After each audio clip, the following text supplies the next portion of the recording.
Shalom saudara, jumpa kembali dengan saya Friskila di hari ini. Topik renungan hari ini seri yang ketiga, perhitungan kelahiran Yesua. Matius 1 ayat 21, dan dia akan melahirkan seorang putra dan engkau akan menyebut namanya Yesua, karena dialah yang akan menyelamatkan umatnya dari dosa mereka. Saudara, penanggalan Yahudi itu ada 12 bulan, masing-masing terdiri dari 4 minggu. Dan kenapa kita membicarakan rombongan Abia? Karena dengan kita membicarakan rombongan Abia, kita akan tahu kapan Yohanes dikandung. Lukas 1 ayat yang kelima. Karena Zakaria itu adalah suami dari Elisabet dari kelompok Abia.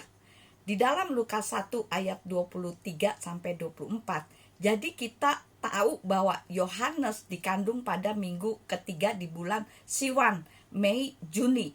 Jika kandungan normal dalam 40 minggu, maka Yohanes lahir pada tahun berikutnya, tepat pada masa Pesak 15 bulan Nisan, Maret, April. Lukas 1 ayat yang ke-36. Jadi pada kandungan Elisabet di bulan 6, disitulah Maria mulai mengandung. Bulan ke-6 di kalender Yahudi itu Sivan, antara Mei Juni. Berarti Yesua mulai dikandung tepat di bulan Kislev, November Desember. Nah, 9 bulannya, bulan Tevet itu bulan pertama, Desember Januari, Maria mengandung. Bulan Sefat, Januari Februari, Maria masih mengandung. Bulan Adar, bulan ketiga, Februari Maret, Maria mengandung. Bulan keempat di bulan Nisan, Maret April, itu Maria mengandung. Bulan Iyar, April Mei, bulan kelima Maria mengandung. Bulan Sivan, Mei Juni, kandungan Maria umurnya 6 bulan. Bulan Tamut, Juni Juli, kandungan Maria umurnya 7 bulan. Bulan Av, Juli Agustus, umur kandungan Maria 8 bulan. Sementara bulan Elul, Agustus September, usia kandungan Maria 9 bulan. Jadi tepat Yesua lahir itu tepat di bulan Tisri, September, Oktober, persis di perayaan Sukot.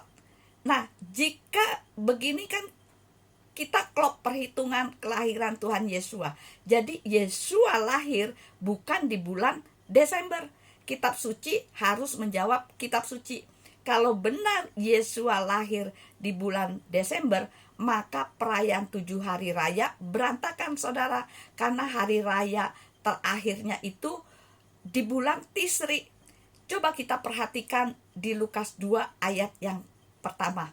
Dan terjadilah pada masa itu sebuah keputusan keluar dari Kaisar Agustus agar seluruh penduduk didaftarkan. Ini jarang umat Tuhan itu mengamati. Masa apakah itu? Itu tidak pernah diamati, sehingga orang-orang berpikir bahwa orang-orang pada pulang mudik karena ada sensus pendaftaran penduduk oleh Kaisar Agustus. Ini sebenarnya salah, saudara. Padahal orang-orang pada mudik saat itu karena akan merayakan perayaan Sukot, sehingga perayaan yang terakhir dan itu dirayakan selama 7 hari penuh. Sama seperti di Indonesia ketika ada perayaan Idul Fitri, orang-orang kan pada mudik semua. Nah, di masa itulah ketika mereka pada pulang mudik, Maria melahirkan. Jika itu adalah perayaan Sukot yang adalah 7 perayaan hari raya, kita tinggal lihat aja perayaan itu terjadi di bulan apa. Disitulah Yesua lahir. Itu terjadi di bulan Tisri tanggal 15, dan saya yakin Yesua lahir pada tanggal 15 bulan Tisri.